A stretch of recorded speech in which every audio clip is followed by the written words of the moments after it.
Hello friends, मैं नीता भास्कर आप सभी लोगों का अपने यूट्यूब चैनल पर स्वागत करती हूँ। और हिस्ट्री में आज वैदिक काल के क्वेश्चन कंप्लीट करेंगे और 20 क्वेश्चन लिया है और आशा करती हूँ आपको वीडियो पसंद आएगी और आपके आने वाले सभी एग्जाम में वेरी हेल्पफुल होगी। TGT, PG, UC net, LT grade सभी के लिए इंपॉर्टेंट क्वेश्चन। तो चलिए शुरू करते हैं और फर्स्ट क्वेश्चन पे चलते हैं। और फर्स्ट क्वेश्चन, सरकार की अनिवार्य लक्षण प्रतीत होने वाली सभा और समिति नामक दो लोकप्रिय समूहों को ऋग्वेद में प्रमुखता दी गई थी और इस संदर्भ में कौन सा कथन सही है? पहला, मुख्य रूप से नीतिगत निर्णय और राजनीतिक व्यवसाय से संबंध रखने वाली सभा में आमजन सम्मिलित थे। दूसरा है समिति, जो कि चयन में कम राजनीतिक थी, बुजुर्गों या सामंतों का अधिक चयनात्मक निकाय थी। राइट ऑप्शन क्या हो जाएगा? और राइट ऑप्शन हो जाएगा ऑप्शन डी, न तो एक न तो जो है दो। ऋग्वेद में दो लोकप्रिय सभाओं, सभा और समिति जिसे कहा जाता था, ठीक है। और ऐसा प्रतीत होता है कि इनका गठन सरकार की विशेष आवश्यकताओं की पूर्ति के लिए किया गया था और समिति आम लोगों सहित मुख्य रूप से नीतिगत निर्णयों और राजनीतिक व्यापार से संबंधित थी। जो समिति थी वो किससे संबंधित थी? राजनीतिक व्यापार से संबंधित थी, ठीक है, व्यापार। और इसलिए ये पहला कथन गलत हो जाएगा। दूसरी बात है कि चरित्र में कम, ठीक है, राजनीतिक सभा बुजुर्गों या सामंतों का अधिक चयनात्मक निकाय थी। इन दोनों सभाओं के माध्यम से राष्ट्र के महत्वपूर्ण प्रकरणों पर लोक इच्छा अनिवार्य होती थी, इसीलिए ये भी दूसरा भी गलत है। लोगों की इच्छा अधिक थी, ठीक है। चरित्र, ठीक है, यहाँ पे चरित्र होगा। कम राजनीतिक थी और बुजुर्गों या सामंतों का अधिक चयनात्मक निकाय थी, तो दोनों ही चीजें गलत है, ठीक है। राइट ऑप्शन डी हो जाएगा। नेक्स्ट है, ऋग्वैदिक युग में समाज के संदर्भ में निम्नलिखित कथनों पर विचार कीजिए। पहला पॉइंट है, समाज व्यवसाय के आधार पर वर्गीकृत था, न कि जन्म के आधार पर, और इस समय व्यवसाय वंशानुगत हो गए थे। दूसरी बात है कि एक परिवार के सदस्य एक ही व्यवसाय पर ग्रहण करते थे और इस प्रकार एक ही वर्ण के अंतर्गत आते थे। कौन सा सही है? ठीक है। और राइट ऑप्शन क्या हो जाएगा? ऑप्शन बी हो जाएगा, ठीक है। ऋग्वैदिक समाज में चार वर्ण, अर्थात ब्राह्मण, क्षत्रिय, वैश्य और शूद्र आप जानते सम्मिलित थे और समाज का यह वर्गीकरण लोगों के व्यवसायों पर आधारित था, ठीक है। ये जो यहाँ पे दिया है ये गलत है, तो व्यवसायों पर आधारित था, ठीक है। और जो है जन्म के आधार पर इस समय जो है वंशानुगत हो गए थे, लेकिन बाद में क्या हुआ, वो जन्म के आधार पर वंशानुगत है, इसलिए ये सही है, ठीक है। ऑप्शन बी जो है राइट है। और जैसा कि यहाँ पे दिया है कि एक परिवार के सदस्य एक ही पेशा ग्रहण करते थे और इस प्रकार एक ही वर्ण के अंतर्गत आते थे। देखिए, शिक्षकों और पुजारियों को ब्राह्मण कहा जाता था और शासकों का प्रशासकों को क्षत्रिय कहा जाता था और व्यापारियों और बैंकरों को वैश्य कहा जाता था और कामगार मजदूर जो होते थे उन्हें शूद्र कहा जाता। और व्यवसायों को लोग अपनी क्षमता और पसंद के अनुसार चयन करते थे, ठीक है। ऐसा नहीं है कि वो एक ही वर्ण के लोग ग्रहण करते थे, ठीक है।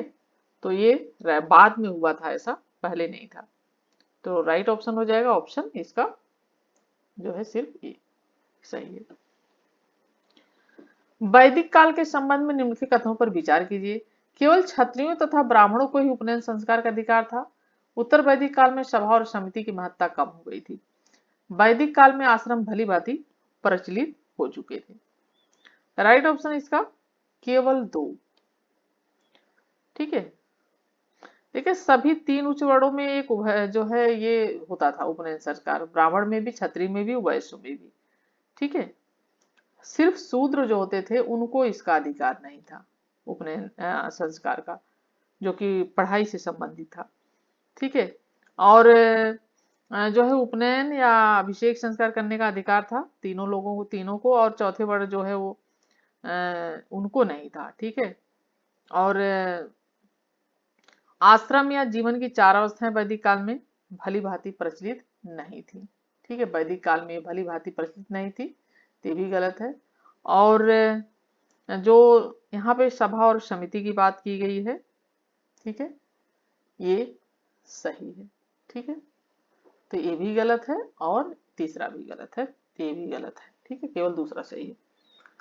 नेक्स्ट है उत्तर वैदिक निम्नलिखित युग्मों पर विचार कीजिए। ठीक है, युग्मों पर, तो युग्मों पर विचार कीजिए। उत्तर वैदिक कालीन अनुष्ठान साहित्य, इसका संबंध है। स्रोत सूत्र जो है उसका संबंध है सार्वजनिक यज्ञ की अनुमति राजा या अन्य तीन वर्णों के लिए होती थी। गृह सूत्र जन्म विवाह अंत्येष्टि संबंधित पारिवारिक अनुष्ठान। सोलह सूत्र वेदियों के निर्माण के लिए माप। राइट ऑप्शन हो जाएगा ऑप्शन डी, यानी सभी सही है। स्रोत सूत्र जो होता था वो सार्वजनिक यज्ञ की अनुमति राजा एवं तीनों वर्णों के लिए होती थी। गृह सूत्र जन्म विवाह अंत्येष्टि संबंधित पारिवारिक अनुष्ठान होता था। सोलह सूत्र तो यज्ञ विधियों के निर्माण के लिए माप। ठीक है, तो तीनों ही ये सुमेलित है, सही। फिफ्थ क्वेश्चन है वैदिक काल के संदर्भ में निम्नलिखित कथनों पर विचार कीजिए। ऋग्वैदिक काल में भूमि को निजी संपत्ति माना जाता था। दूसरा पॉइंट है ऋग्वैदिक काल में राजा ने एक अस्थायी सेना रखना प्रारंभ कर दिया था। और तीसरा पॉइंट है वैदिक काल के आरंभ से ही पशुवध वर्जित था। ठीक है, और इसका जो राइट ऑप्शन हो जाएगा, ठीक है, यानी वैदिक काल में भूमि को निजी संपत्ति माना जाता था, राइट ऑप्शन इसका क्या हो जाएगा, केवल एक। ठीक है, ये सही है। ठीक है, सिर्फ ए सही है, कथन एक। और दूसरी बात कि ऋग्वैदिक युग में अस्थायी सेना का कोई भी ऐतिहासिक प्रमाण प्राप्त नहीं होता है, केवल महाजनपदों के काल से राजा ने अस्थायी सेना रखना प्रारंभ किया था, इसलिए दूसरा सही नहीं है। तीसरी बात है वैदिक काल के आरंभ से ही पशुवध वर्जित था। देखिए, पशु बलि धार्मिक भेंट का महत्वपूर्ण भाग था। राजसूय यज्ञ और ये सारे यज्ञ जो होते थे, अश्वमेघ यज्ञ, ये सब जो है होते थे, और इसमें बलि दी जाती थी पशुओं को। और कृषि के प्रारंभिक चरण में होने का मुख्य कारण खेत की जुताई और पर्याप्त बैल उपलब्ध न होना था, और इसलिए भी सही नहीं है। वैदिक काल के आरंभ से पशुवध वर्जित था। ठीक है, राइट ऑप्शन इसका सी। एक और तीन, राइट ऑप्शन क्या हो जाएगा इसका, केवल एक सही है। नेक्स्ट है प्राचीन भारत के संबंध में वाजपेयी और राजसूय अत्याशय है। राजाओं द्वारा संपन्न की जाने अनुष्ठान, और राइट ऑप्शन यही हो जाएगा राजसूय और वाजपेयी, जो राजसूय और वाजपेयी जो यज्ञ होता था।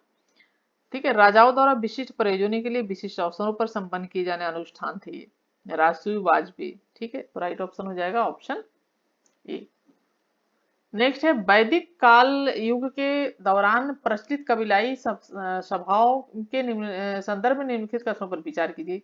उनका उल्लेख ऋग्वेद में किया गया है। वे सैन्य धार्मिक कार्यों को संचालित करती थी। महिलाएं कभी भी इन सभाओं में भाग नहीं लेती थी।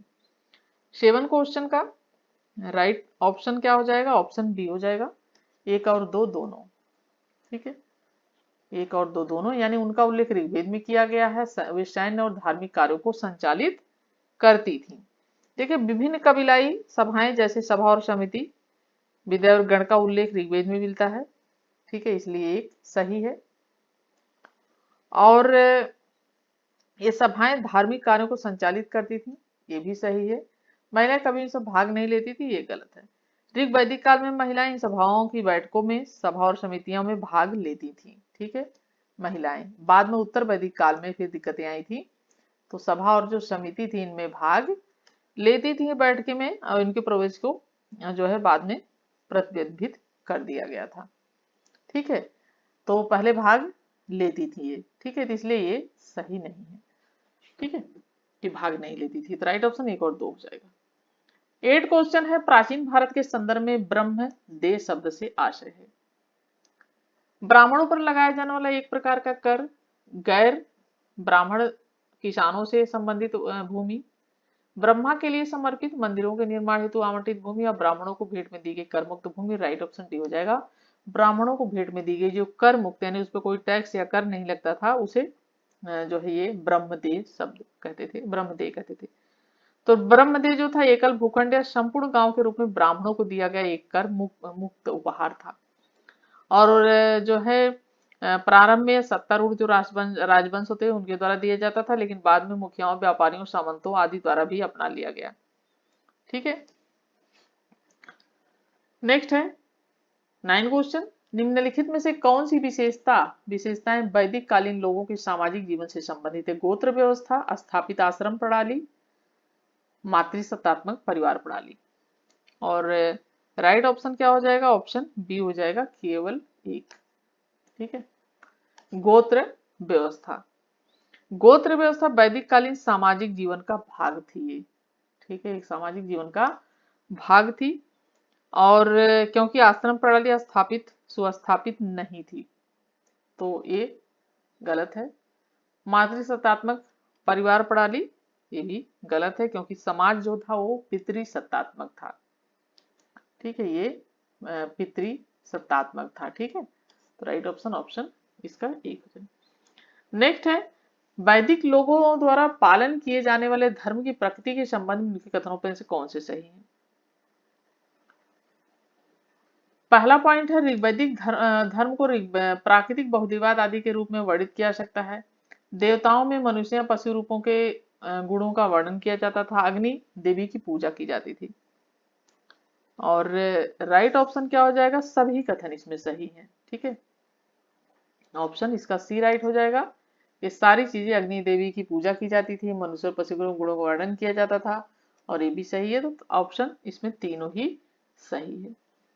ठीक है, नेक्स्ट है, ऋग्वैदिक काल की तुलना में उत्तर वैदिक काल में निम्न में से कौन से परिवर्तन देखे गए? प्रादेशिक राज्यों का उद्भव, ऋग्वैदिक काल के मुख्य पशुचारी समाज का कृषि समाज में परिवर्तन होना, वर्ण व्यवस्था का अस्तित्व में आना। नीचे दिए गुण से उत्तर चुने, एक और दो, राइट ऑप्शन बी हो जाएगा। ठीक है, उत्तर वैदिक काल की कुछ महत्वपूर्ण परिवर्तनों का साक्षी बन, जैसे कि क्षत्रिय शासकों के अधीन जनपद नामक क्षेत्रीय राज्यों का उद्भव हुआ, और युद्ध न केवल मवेशियों पर कब्जे के लिए बल्कि क्षेत्र के लिए भी लड़े जाते थे। ठीक है, तो एक और दो दोनों ही है। ठीक है, और कौरवों और पांडवों के बीच लड़ा गया महाभारत का प्रसिद्ध इसी अवधि का माना जाता है। और प्रारंभिक जो वैदिक काल का मुख्य रूप से पशुचारी समाज कृषि समाज में परिवर्तित हो गया, इसलिए दोनों चीजें सही है। ठीक है,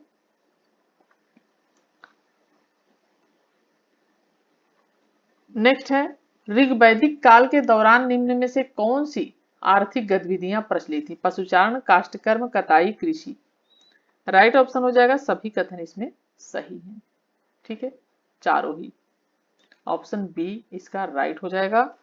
ठीक है, ऋग वैदिक आर्य पशुचारक लोग थे, और उनका मुख्य व्यवसाय पशुपालन था। ठीक है, और उनकी संपत्ति का आकलन उनके मवेशियों के संदर्भ के रूप में किया जाता था, यानी उनके पास मवेशी कितने हैं। जब वे अस्थायी रूप से उत्तर भारत में बसे तो उन्होंने कृषि कार्य करना आरंभ कर दिया। लोहे के ज्ञान और उपयोग के माध्यम से वो वनों को साफ भी करने लगे थे। ठीक है, और आधिकारिक भूमि जो कृषि कार्य में प्रयुक्त करने में वो सक्षम भी हो गए थे। और काष्ठ कर्म जो है, ये बढ़ईगिरी का कार्य होता था, जो उसे कहते थे, और एक महत्वपूर्ण व्यवसाय था। और साफ किए गए जो वन होते थे उनसे लकड़ी मिलती थी, और इस व्यवसाय को लकड़ी इन्होंने लाभप्रद बना दिया। और काष्ठकर्मियों द्वारा रथों और हलों का निर्माण किया जाता था, जो रथ होता था उनका और हल का निर्माण किया जाता था लकड़ी का। और कर्मकार तांबा, पीतल और लोहे की विभिन्न प्रकार की धातुएं भी बनाया करते थे। ठीक है, और कताई भी महत्वपूर्ण व्यवसाय था। सूती और ऊनी वस्त्र दोनों बनाए जाते थे। सुनार गहने बनाते थे। कुम्हार घरेलू उपयोग हेतु विभिन्न प्रकार के बर्तन बनाया करते थे। ठीक है, और जो है व्यापार महत्वपूर्ण आर्थिक गतिविधि थी, और नदियां परिवहन के महत्वपूर्ण साधन के रूप में कार्य करती थी। ठीक है, और व्यापार वस्तु विनिमय प्रणाली के आधार पर किया जाता था। बाद में समय में जैसे निष्क नामक सोने के सिक्कों को बड़े लेन देन में विनिमय के माध्यम के रूप में उपयोग किया जाने लगा था। ठीक है, तो राइट ऑप्शन हो जाएगा ऑप्शन ये, सभी इसमें सही है, कृषि आदि होने लगी थी। 13 क्वेश्चन है, वैदिक मंत्रोच्चार के संबंध में निम्नलिखित में से कौन सा सही है? मंत्रोच्चार का संबंध ऋग्वेद, सामवेद और यजुर्वेद से है। इसे यूनेस्को द्वारा भारत की अमूर्त सांस्कृतिक धरोहर घोषित किया गया है। राइट ऑप्शन सी हो जाएगा, एक और दोनों सही है। भारतीय संगीत का इतिहास वैदिक मंत्रोच्चार स्वरम धुनों के साथ आरंभ होता है, और जैसा कि सामवेद में आप देखते हैं। और व्याकरण को सन्निहित करने वाला प्राचीनतम संगीत वैदिक संगीत था, और ऋग्वेद को विश्व का प्राचीनतम ग्रंथ माना जा सकता है, जो लगभग 5000, ठीक है, वर्ष पूर्व पुराना है। और ऋग्वेद के श्लोकों को क्या कहा जाता था? ऋचाएं कहा जाता था। जो इसके श्लोक होते थे उसे क्या कहा जाता था? जो उसके श्लोक होते थे उसे ऋचाएं कहा जाता था। ठीक है, इसे ऋचाएं।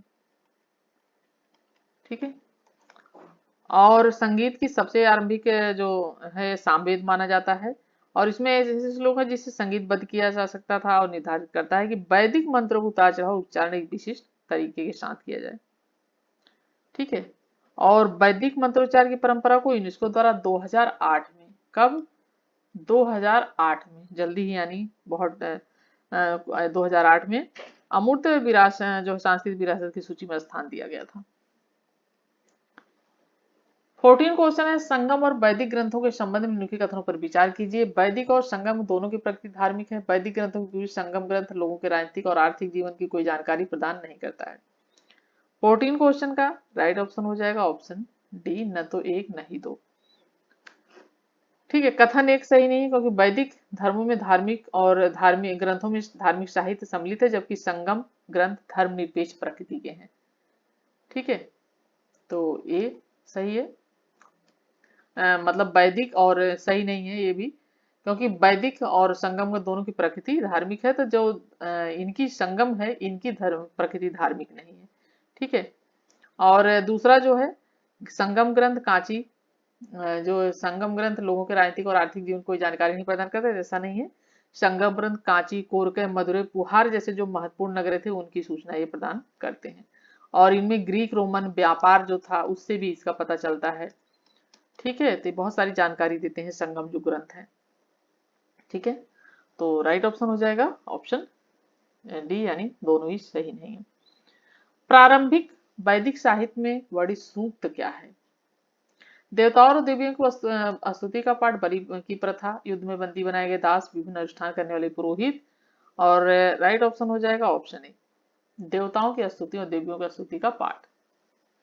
ठीक है, और नेक्स्ट क्वेश्चन है, वैदिक ग्रंथों में निष्क और शतमान निम्नलिखित में से किसे संदर्भित करते हैं? ठीक है, निष्क और शतमान, और राइट ऑप्शन हो जाएगा ऑप्शन डी, सोने का वजन। ठीक है, सोने का वजन, निष्क जो होता था वो गले का हार कहलाता था, और ये सोने का वजन, निष्क और शतमान जो है निम्नलिखित किसे संदर्भित करते हैं? तो सोने का वजन। देखिए, वैदिक युग के दौरान विनिमय प्रणाली का उपयोग किया जाता था, और आर्य सिक्कों का उपयोग नहीं करते थे, किंतु सोने के विशिष्ट भार के लिए वे आर्य जो थे वो इनका सोने का प्रयोग नहीं करते थे। ठीक है, और जो है सोने के विशिष्ट भार के स्वर्ण मुद्रा के रूप में शतमान यूनिस का उपयोग किया जाता था। ठीक है, और महाजनपद काल के प्रारंभिक सिक्के आहत सिक्के होते थे। चलिए, नेक्स्ट है, उत्तरी काले मृदु पालीदार मृदुभान किसके उदय से हड़प्पा सभ्यता, वैदिक काल, महाजनपद काल, सल्तनत काल, और राइट ऑप्शन हो जाएगा ऑप्शन सी, महाजनपद काल। तो क्योंकि उत्तर वैदिक काल में इसके हल्के प्रमाण मिलते हैं, लेकिन उच्च स्तर पर प्रयोग महाजनपद काल में हुआ था। 18 क्वेश्चन है, पूर्व वैदिक काल में राजनीतिक प्रशासन के संबंध में निम्नलिखित कथनों पर विचार कीजिए। वैदिक काल में राजा के पद को राजन कहा जाता था, और यह पद पैतृक यानी वंशानुगत रूप से प्राप्त नहीं होता था।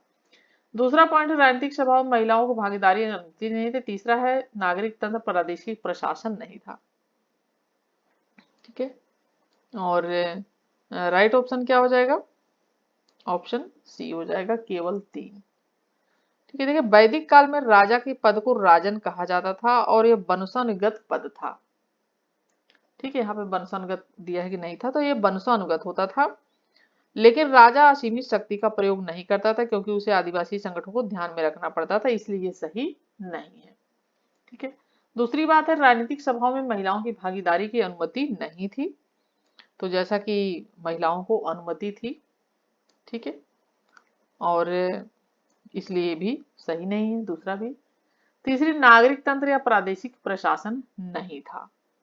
ठीक है, तो वहां कोई भी प्रणाली नागरिक तंत्र या प्रादेशिक प्रशासन नहीं था, क्योंकि लोग एक दूसरे क्षेत्र की ओर प्रवास करते हुए सदैव घुमंतु अवस्था में रहते थे, घूमते रहते थे लोग। ठीक है, और इसलिए तीसरा जो है वो सही है कि नागरिक तंत्र या प्रशासनिक जो है प्रादेशिक प्रशासन नहीं था। ठीक है, 19 क्वेश्चन है, प्राचीन ऋग्वैदिक काल में प्राय गविष्टि नामक एक शब्द का प्रयोग किया जाता था। यह शब्द किसे संदर्भित करता है? वेद काल के युद्ध, चारागाह भूमि का अधिकारी, वैदिक काल में परिवारों का प्रमुख, धार्मिक पदाधिकारी। और राइट ऑप्शन हो जाएगा ऑप्शन ए, ऋग्वेद काल के युद्ध। तो ऋग्वैदिक काल के लोग मुख्य रूप से पशु चरवाहे थे और उनके अधिकांश युद्ध गायों के लिए हुआ करते थे। ठीक है, कई बार ये भी पूछता है किसके लिए होते थे, गाय के लिए होता था युद्ध। और जो है गविष्टि शब्द का प्रयोग युद्ध के लिए या गायों की खोज के लिए भी, अगर गायों की खोज यहाँ देता तो उसके लिए भी माना जाता, जो है युद्ध होता था गायों के लिए, इसलिए गायों की खोज। ठीक है, गायों की खोज या युद्ध के लिए ये चीज है। ठीक है, और जो है गविष्टि शब्द का प्रयोग जैसा कि गायों की खोज के लिए किया जाता था, युद्ध के लिए। और बजपति चारागाह की भूमि पर प्रभुत्व का अधिकारी होता था। एक होता था बजपति, ठीक है, जो क्या होता था, और वह जो है ये चारागाह भूमि पर प्रभुत्व रखने वाला जो अधिकारी होता था उसे बाजपति कहते थे। और उसके अलावा जो है परिवारों के जो प्रधान होते थे उन्हें कुलप कहा जाता था। ठीक है, कुलप। और संघर्ष करने वाले समूह जिन्हें ग्रामीण कहा जाता था का नेतृत्व करता होते थे वो कुलप। और वैदिक काल में धार्मिक पदाधिकारी को पुरोहित कहा जाता था। जो धार्मिक पदाधिकारी थे उन्हें क्या कहा जाता था, उन्हें पुरोहित कहा जाता था। ठीक है, और चारागाह भूमि का जो जैसा कि अधिकारी होता था, ठीक है, उसे कुलप बाजपति कहा जाता था। ठीक है, और इसे कुलप कहा जाता था। तो राइट ऑप्शन ऑप्शन यहाँ पे ए हो जाएगा। 20 और लास्ट क्वेश्चन है, प्राचीन भारतीय इतिहास के संदर्भ में भोजक शब्द का किसे संदर्भित करता है? गांव का मुखिया, राजस्व के धनिक व्यापारी, सैन्य व्यापारी और अधिकारी। राइट ऑप्शन हो जाएगा ऑप्शन ए, गांव का मुखिया। तो भोजक शब्द किससे संबंधित है? गांव का मुखिया। तो गांव के मुखिया को भोजक, ग्राम भोजक के नाम से जाना जाता था और आमतौर पर एक ही परिवार के पुरुष पीढ़ी दर पीढ़ी इस पद पर आसीन होते थे। ठीक है, और ग्राम भोजक आमतौर पर सबसे बड़ा जो होता था भूस्वामी, ग्राम भोजक सबसे बड़ा भूस्वामी होता था। और उसके पास भूमि पर खेती करने के लिए दास और किराए पर रखे श्रमिक भी हुआ करते थे। और श्रमिकों का उपयोग वह गांव के कर एकत्रित करने के लिए भी करता था, टैक्स एकत्रित करने यानी कर जो होता था उसके लिए। और वह न्यायाधीश की तरह कार्य भी करता था और कभी कभी अभिरक्षा का अधिकारी ये जैसे कार्य भी करता था। तो राइट ऑप्शन हो जाएगा गांव का मुखिया।